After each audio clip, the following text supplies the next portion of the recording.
And welcome, welcome, welcome to the Cosmic Prayer here on New Thought Media Network, this fantastic global focus ministry, sharing and teaching and educating and inspiring us to really live in the truth of the principles of new thought and science of mind. And the Cosmic Prayer, of course, we're here every single week showing up with somebody that really moves me, inspires me, a guest that I call in and invite to come and share about their idea of prayer, what prayer really means for them. And over the weeks, over the couple of years, some incredible, incredible super guests have been here. And today, this is no exception. Today, our super guest is somebody that we want to know more about. We want to understand her journey and life and love of this teaching and of science of mind and Ernest Holmes and prayer. Dr. Tracy Brown is a regular presenter here on New Thought Media Network with the Science of Mind lecture series.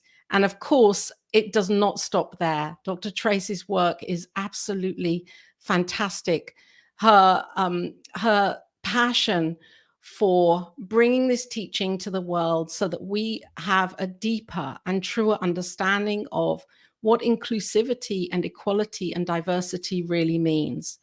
And this work has changed and shifted so many individuals' lives during the time that she's been presenting it to the world. Dr. Tracy is a recognized expert and author and visionary and spiritual leader. And many people turn to her for her wisdom and truth and her teachings. And I'm just feeling so excited that Dr. Tracy Brown has said yes to coming to being here and sharing today on the Cosmic Prayer. So I'm going to bring Dr. Tracy in. Hello and welcome to the Cosmic Prayer. It's so great that you could be here today. Good morning, good afternoon, good evening, because Cosmic Prayer has an audience all over the world, and I'm all excited over. to be here. I'm excited to be here too. I am too. I mean, this Diego's just written in here. This show has been running for nearly 2 years now, and isn't it incredible how there's always a perfect timing for everything, and for you being here right now to share about prayer and what you believe about prayer and how prayer has really informed your life. I'm excited, and I'm sure the viewers here, welcome to everybody here that's showing up and being present right now. And Dr. Tracy, what is it that about prayer that really inspires you as a spiritual leader?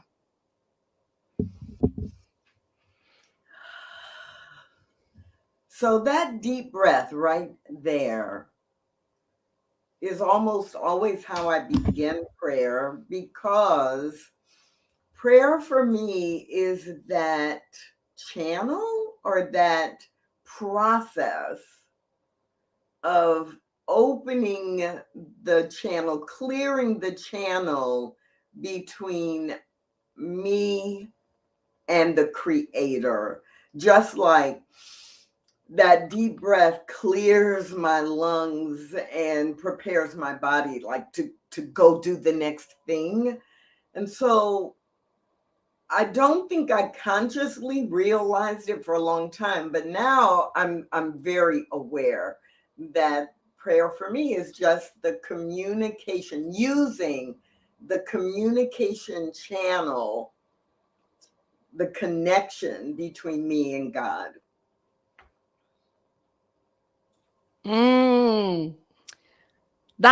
It's so amazing that you said that today, because I had this insight. I'm not going to go into it now, but it was all about breath the other day and who I am breathing this breath. And I think that's really powerful, what you have just said, because for so many of us, it can be really easy to think that we are this physical being and that the breath is something that's out there doing its thing.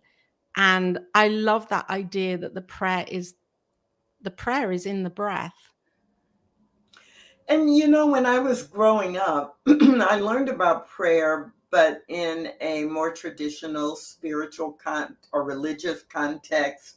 And I didn't, of course, as a child, you don't grasp the whole thing anyway. But as a child, I believe I thought of prayer as that's my time to ask for what I wanted from a power that might or might not deliver what I want. And that it would always know better than me what is good for me. And if it didn't deliver it, that it was, this benevolent presence making a decision that either I hadn't earned it or I didn't deserve it. But it didn't feel like really an open channel or direct connection. It felt like I'm asking, kind of like when you're a kid and you're asking your parents for something, they are a completely separate being. They are big human beings and you're a little human being, and you ask them and they consider it and decide yes or no for a variety of reasons, whether it's good for you, whether they can afford it, whether it's within their moral value, all of that. But it still was, I'm asking somebody who is separate from me. And I loved prayer, but that's kind of how I thought about it. And that's so different from today, when I have an understanding and a belief that prayer is simply this using this open channel of connection and communication to direct the flow of the universe toward what it is that I want or that I believe is in my best and highest good. Yeah. And I'm knowing and realizing here, and for those that are watching right now, that you are a practitioner in this practice, in this movement. You know, a doctor and a practitioner.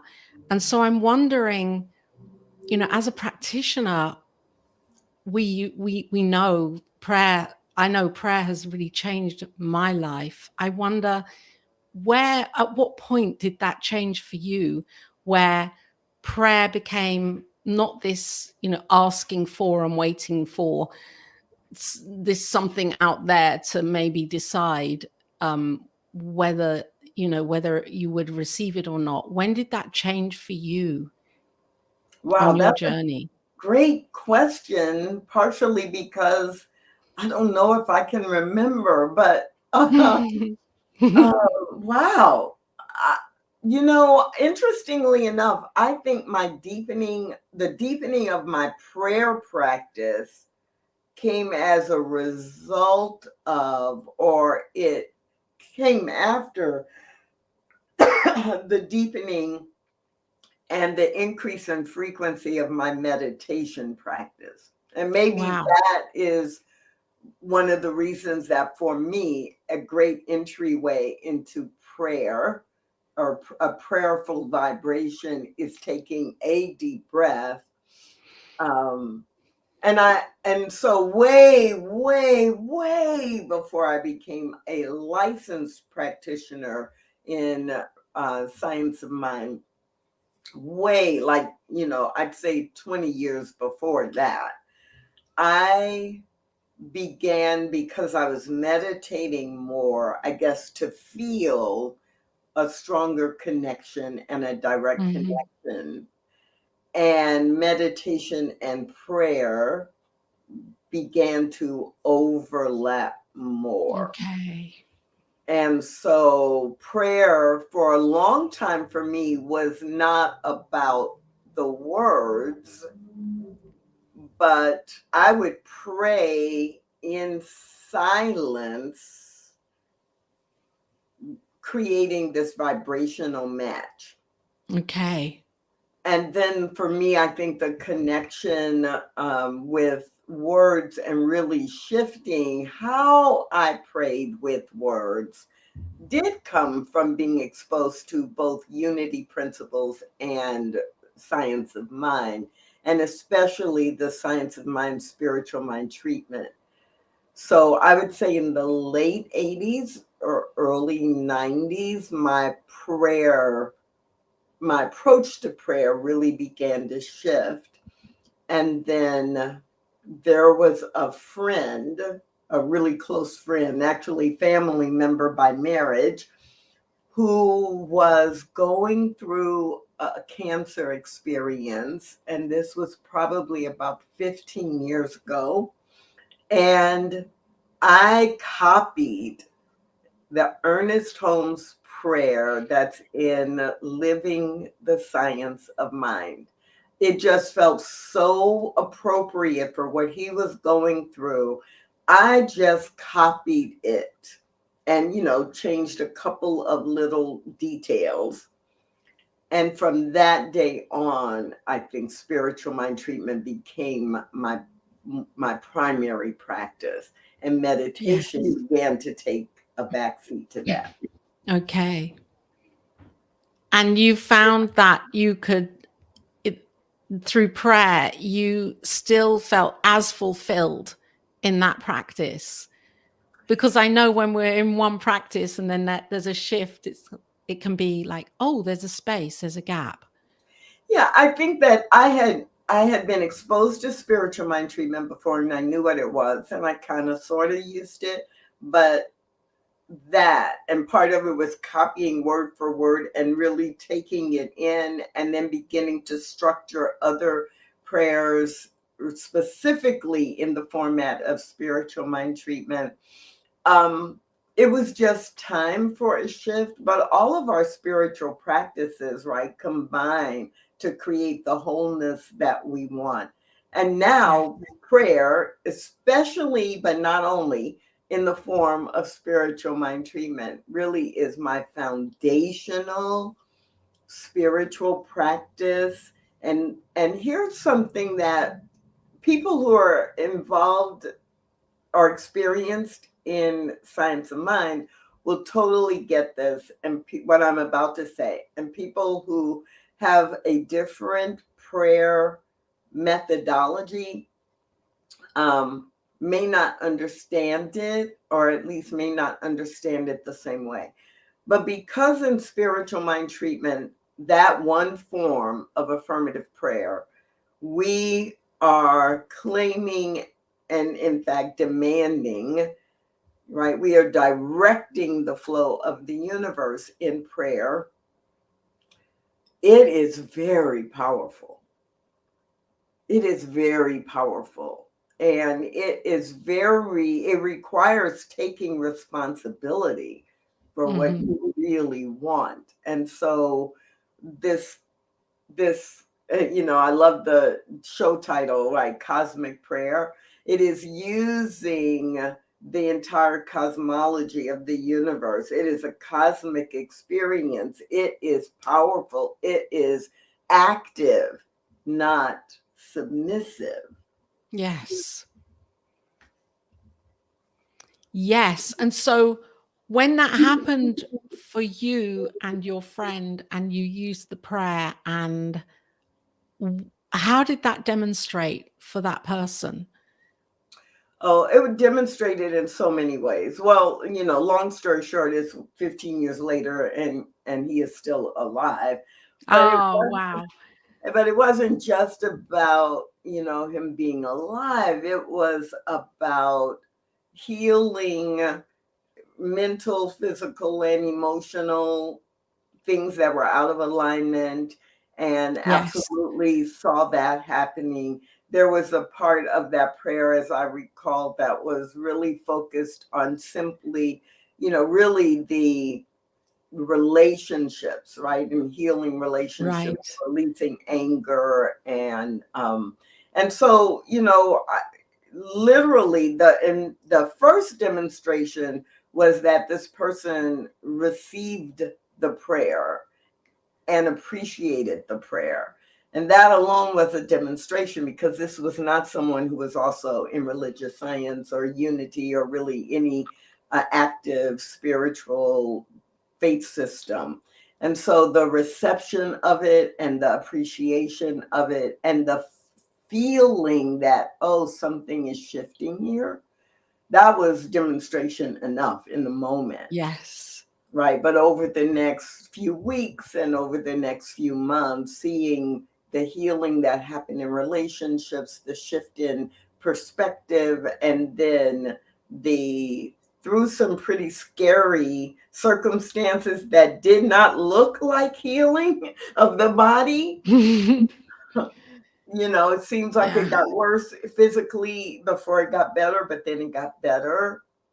And like I said, 15 years later, um, he's still walking the planet and making a positive difference. Oh, wow. That's incredible to share that, and thank you for sharing it. And it's inspiring for me, and for, I'm sure, for those that are tuning in and watching right now. We have people watching, and welcome here to the Cosmic Prayer today with Dr. Tracy Brown. Wayne, welcome. Yes, you're in your golden bubble of peace, which I love that. I think I'd like to create a song called the Golden Bubble of Peace. Thank you, Wayne.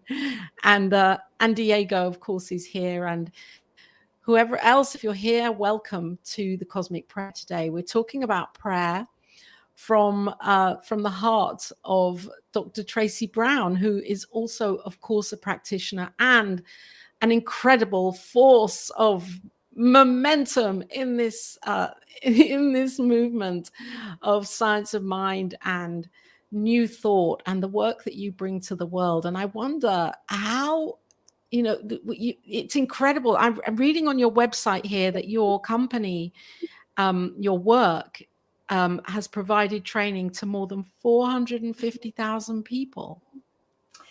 And and that hasn't been updated in a while. So even with the pandemic, we're probably over 500,000 now. And that's first and foremost, that in itself is an answer to prayer. I was going to ask you about that, because it feels like for the power of that, you're in a place where you're able and ready and willing to receive that demonstration. Yeah, when I began my business, I worked in corporations for a long time, and then I began my business. And when I did that, I knew I wanted to bring the spiritual qualities of love and unity and harmony into the workplace. So the majority of my clients are corporations and professional associations. And, I'm talking to people about how to be better leaders, or how to recognize the diversity that's in their marketplace or their workplace and get people to work together, or provide excellent service to people who are different from you.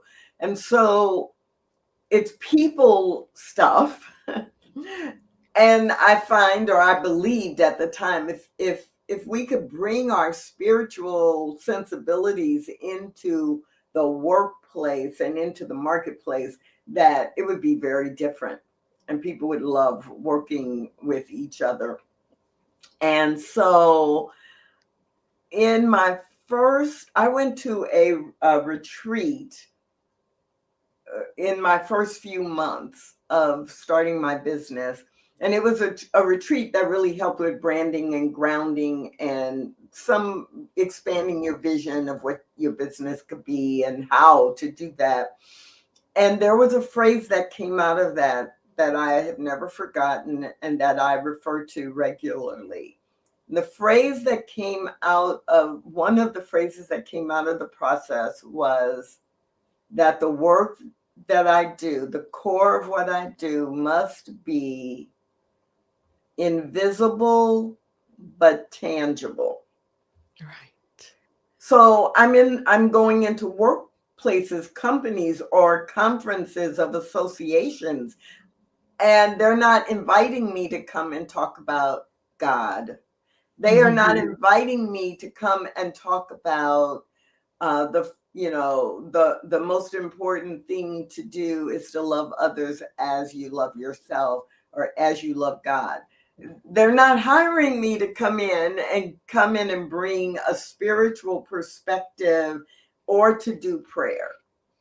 However, my intent is that I help people connect in with their understanding of love, harmony, and unity from whatever Right. spiritual path they follow. Because, Right. I mean, quick sidebar, the research on the golden rule is that all the 13 of the major religions all teach that principle but use different language. Yes. So I want people to tap into their own understanding of what it means to love all of humanity, what it means to treat others, the way that God treats them, actually. And um that has to be invisible. I can't vocalize it.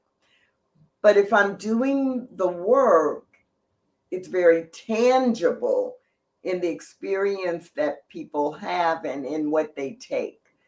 And so, for me, prayer is a part of that. And the being able to reach so many people over a relatively short period of time is the answer to my prayer, that I am able to do this in a way that's invisible but tangible. And it's incredible as you're explaining that. And I'm really feeling into that, you're bringing this teaching to another level to people that may not automatically respond to having to want this teaching in that way. And yet you're finding a way to present it where as it can be heard, how it can be heard, how it can be accepted, meeting people where they are. And I really love that, because so often I think there is a tendency in our movement to speak from that higher place, thinking that everybody is understanding of that or wanting to be in that place. And simplicity is key. If we can share this message in a really simple way where it can be heard by so many people, and you're doing that, i'm I'm so excited by what you're doing. I really am. So, two things about what you just said. One, we do tend in New Thought in general and in religious science specifically, we do tend to talk about it and we say things like, well, the right people will come when they are ready. Like, we're not trying to reach out to the masses. We have found it, and we found it, and so when they are ready they will find it. No, they don't even know. People in general don't know. And then number two, there are so many celebrities or well-known teachers and leaders who teach our new thought principles and way of being, but they don't teach it from that perspective as if it is elite. And so when you think Yes. about the Wayne Dyers or the Iyanla Van Zant or the even Marianne Williamson, even though she's grounded in Course in Miracles, she also teaches a lot of unity and CSL and divine science principles. Or Louise Hay, who was a practitioner, licensed practitioner, and then went to the masses with the message. It's like, no, it's our job not to wait for people to be enlightened into our private, secret, sacred ranks. It's if we are what's the word I'm looking for?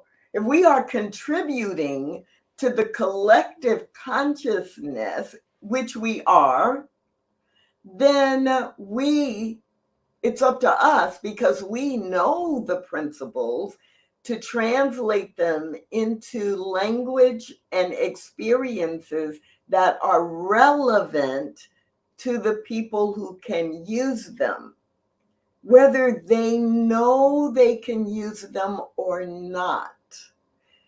If it's relevant to them, they will begin to integrate them into the way they live, which would change the world.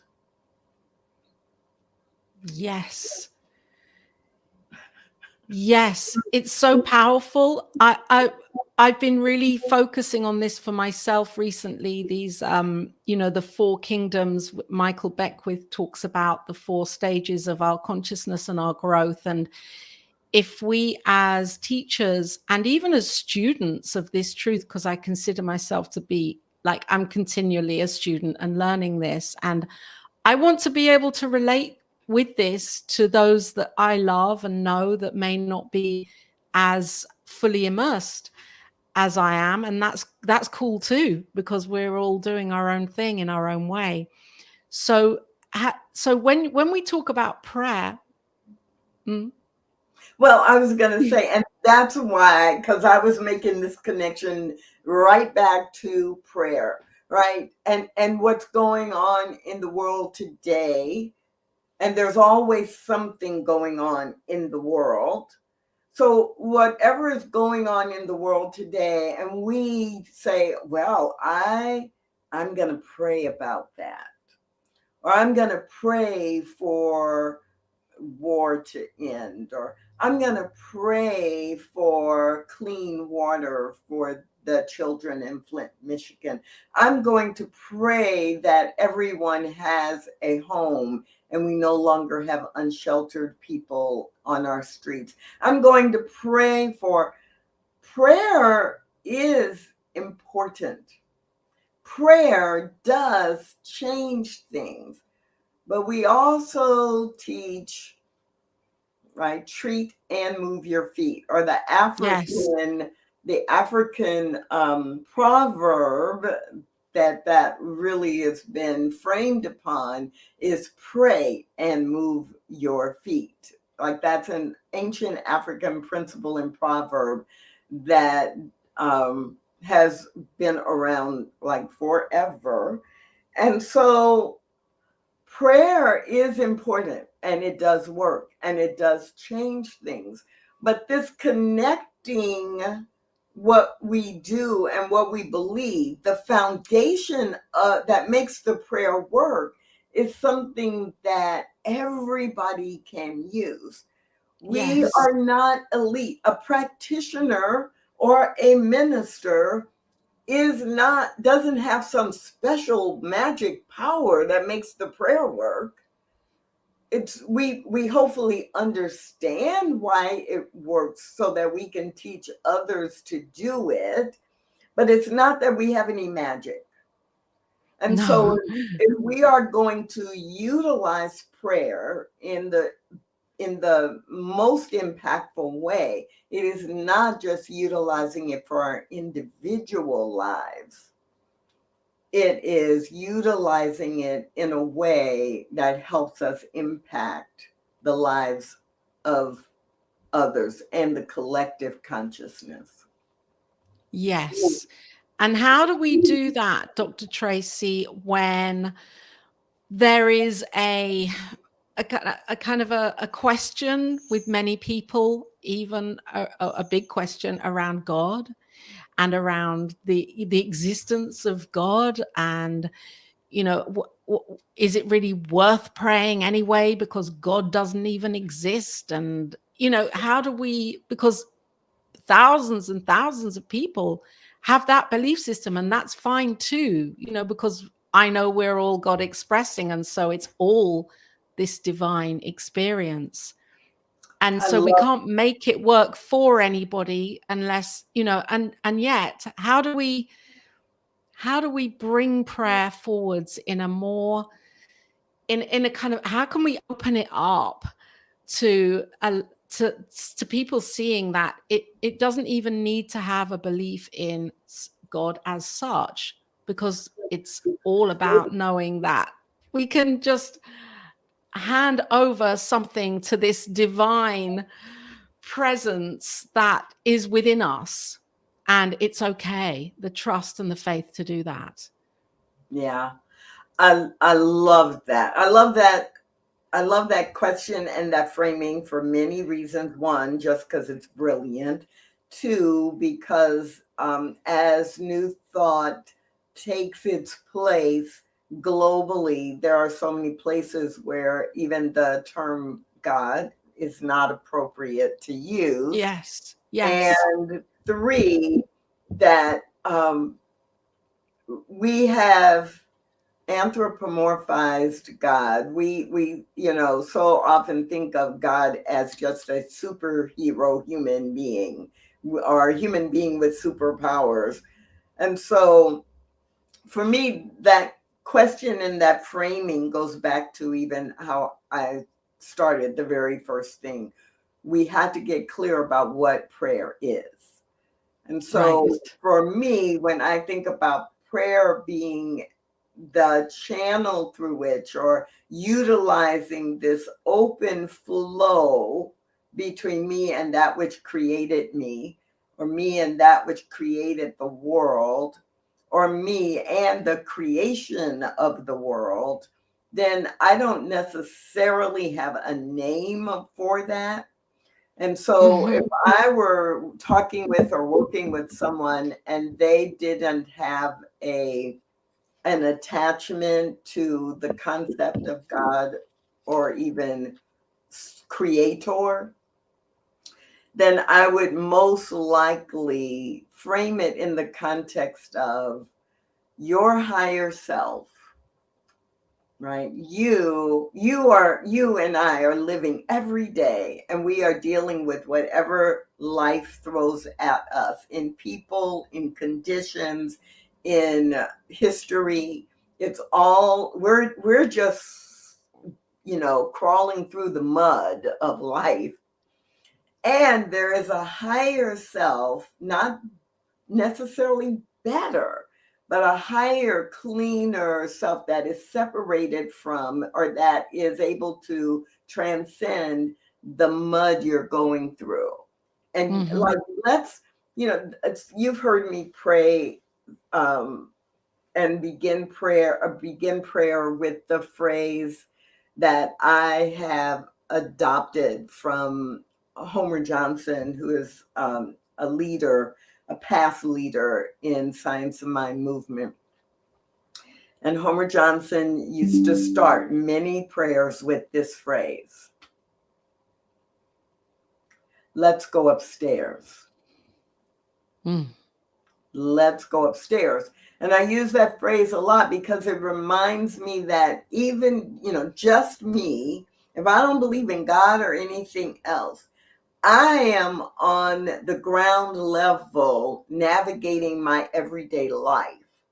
But if I go upstairs to the 5th floor and look out the window, I'm seeing a higher view above the muck of everyday condition. And I want to envision what my next options are from this higher view, that where I'm not looking at the mud on the windshield, right? I'm standing on top of the car and seeing what's happening 40 feet or 400 feet up there. Right. So even if I don't believe in God, even if I don't believe in a creator as an entity, I want to get through my life by periodically, and I would say frequently, going upstairs and seeing what's possible. What direction do I want to go next? What do I want to experience? And then I'll go back downstairs. And as I'm going through the mud, I know what I'm looking for. Right. Does that make any sense at all? Oh, yes. And it really, I love this whole conversation because for me, as I'm learning more about religion and theology and spirituality and doing my own research and looking at the future of religion and, the future of what people are looking to turn towards for their own comfort or faith. Many people are turning from one religion to another, or because they can't find it where they are, so they're seeking. We're always seeking to find it from some other kind of container, if you like, to be in it with a group of people that believe it in a certain way. And that there are around 500,000 million atheists here at the moment who, may not think about prayer ever because it's not something they feel they need or want, and that's fine too. For me, I suppose I love this conversation because it's how you're explaining it. It's giving us all an idea that we can really use prayer, whatever our spiritual or religious belief. We can separate the prayer from the spiritual or religious belief. Well, yeah, and there's so many different forms of prayer. So it's funny when I back in 2013, 2014, when I was writing the book, when I turned to prayer, or I turned to your book. We've got to get that up here. Yes. Well, so I turned to prayer. When I was writing for that book, my first intention was that I was going to write a book that was all spiritual mind treatments as one form of affirmative prayer. And that was going to be the whole book. However, as I was writing and collecting and considering what to include in the book, I was like, nope, I can't do that, because I've learned a more traditional prayer that we might refer to as, a beseeching, a begging kind of prayer, when I was growing up. And it worked because I believed in it. I believed that it would work.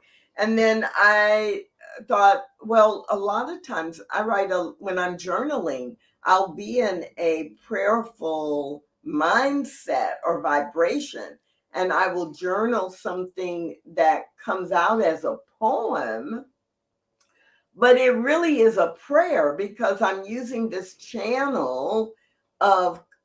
open channel to communicate what it is I want to have happen, how I want the condition to change. And then we had recently, like maybe the year before, in Science of Mind, in Centers for Spiritual Living, we had gone through this experiment of, Twitter was hot and growing, and you had to create tweets in 140 characters or less at the time. And we had this challenge of, can you write a 5-step spiritual mind treatment in 140 characters or not, or less? And they were called tweetments instead of treatments. And so it's like, oh, I had written all these tweetments, a prayer in 140 characters or less. So the book ended up focusing on or including more types of prayer, maybe 50% formal spiritual mind treatments and 50% poems that were prayer or other forms of prayer. And so it's like, it is this consciousness of there is a higher view, which is different than the consciousness of there is one God who is controlling me, and God is this person who's deciding. That's the thing we have to really work on if we want people to accept prayer, and to use it for their own benefit, for clearing their channels and getting focused on what they want or what they believe can happen in the world. Yes.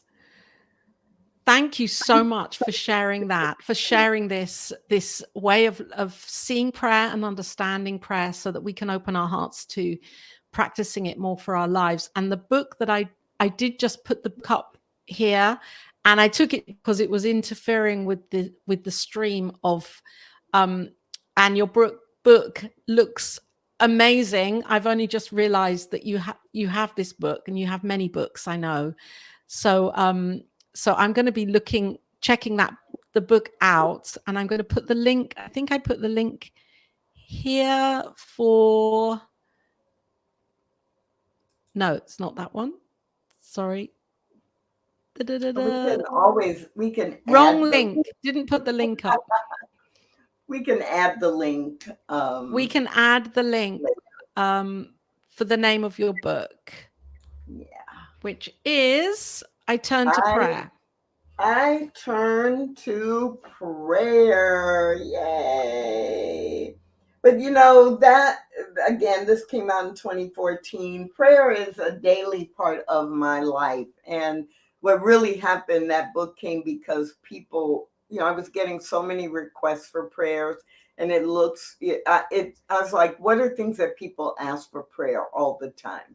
And so it's really more of a reference book, thumb through, or you're going through, some challenge. Is there a prayer about that?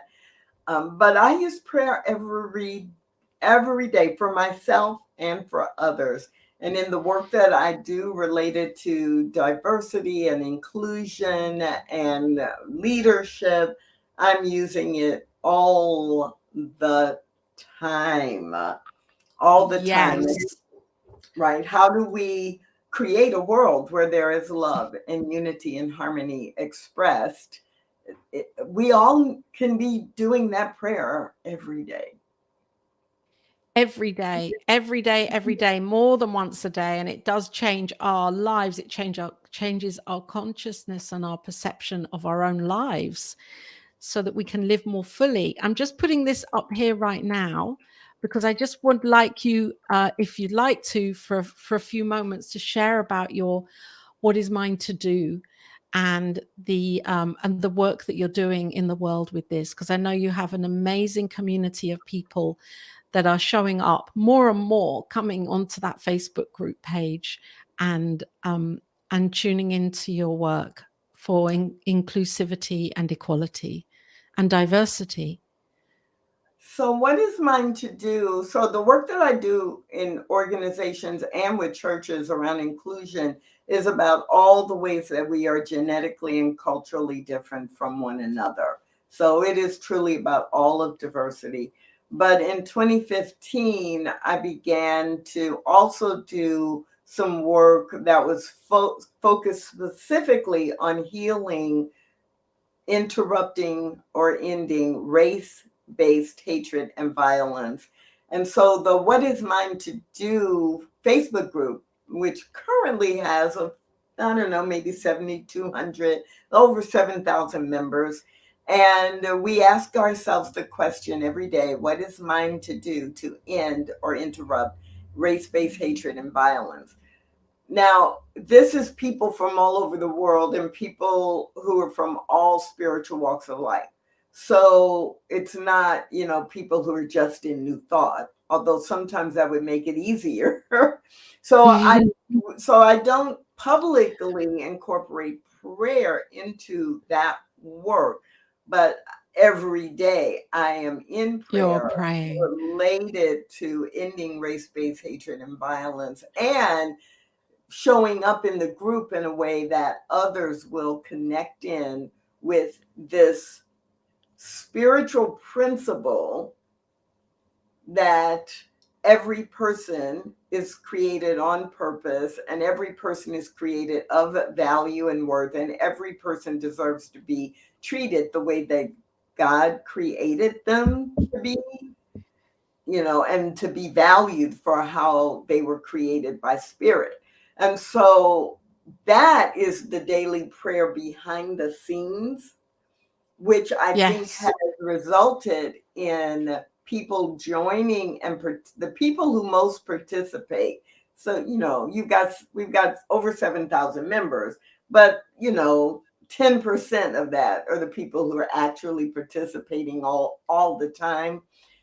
And the people who participate all the time, most of them participate from the proactive and spiritual, even though it doesn't always come up, grounding that we are doing this to make a better world. We are doing this to create Yes. heaven on earth, right? I love that phrase. We can create heaven on earth by our spiritual practice plus our personal beliefs and our actions in the Action. world.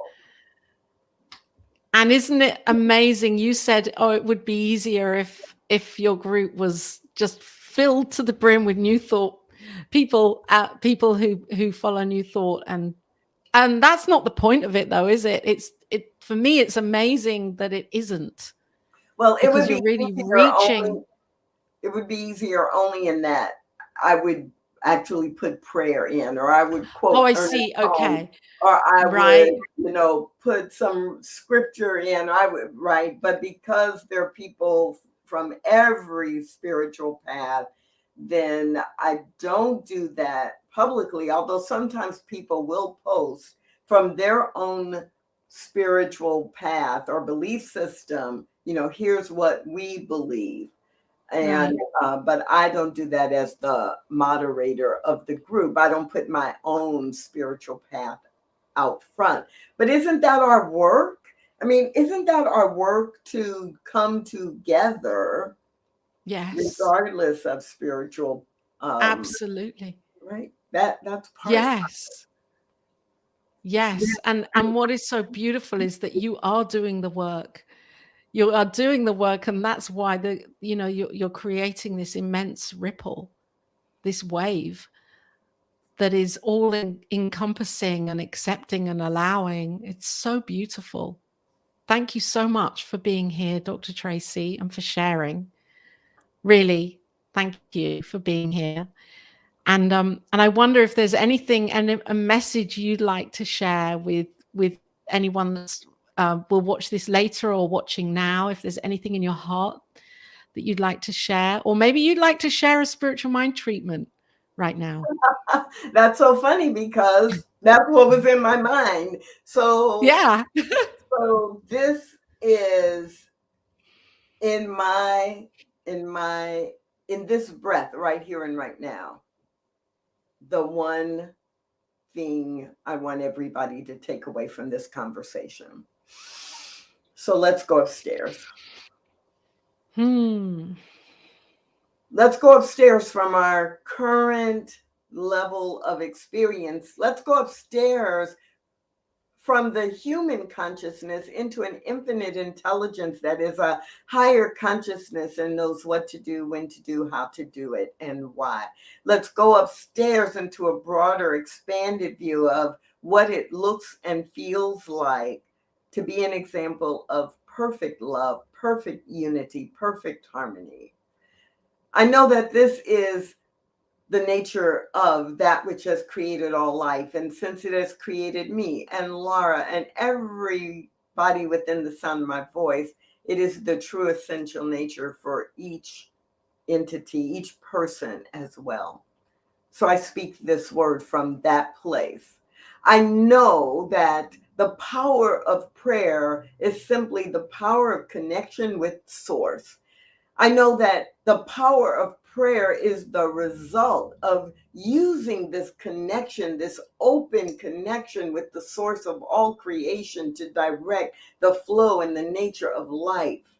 And what I also know and speak into being right here and right now is that the desire and the willingness and the readiness and the opportunity to use prayer to establish, expand, and evolve life is available right now. And for that, I'm grateful.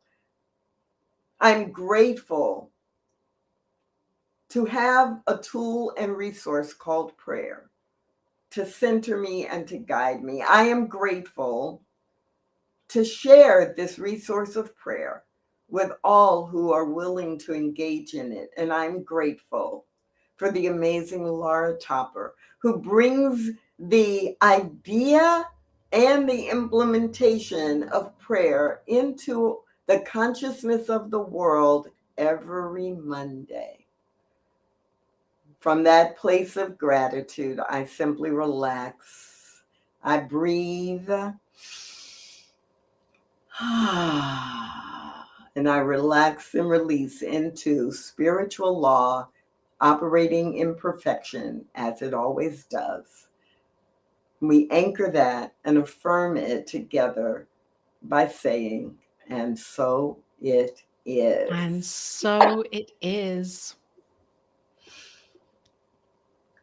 Thank you. Thank you. Thank you for being here, Dr. Tracy Brown, and for sharing your wisdom and your light. And you're back on the New Thought Media Network very soon, aren't you, with the conversation series and sharing your knowing of Ernest Holmes as we work through the book week by week. Soon, but we rotate. There's 7 of us, including you. So we rotate everybody. It's a great, great opportunity to dive a little bit deeper in science of mind at 9 a.m. on Mountain Time on Saturday mornings. Saturday mornings. Yes, I was just looking for those. I don't have one in here, but yes, it's Saturday mornings, 9 a.m. So watch out on the schedule there on the New Thought Media Network Facebook page, and you'll find that schedule. And Dr. Tracy Brown, you can see when she will be there next speaking on a chapter.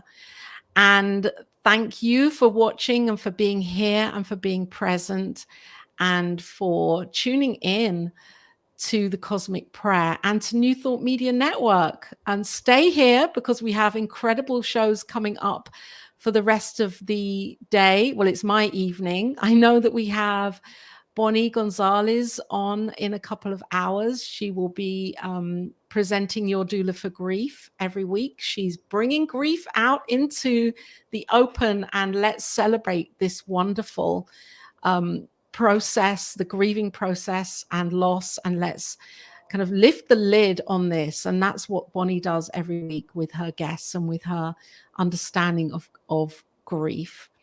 And then there are more shows going on into the evening. Oh, we have Practical Prayer coming on in a moment. Yes, stay here for that. And we have the Caregivers program. So lots happening here today.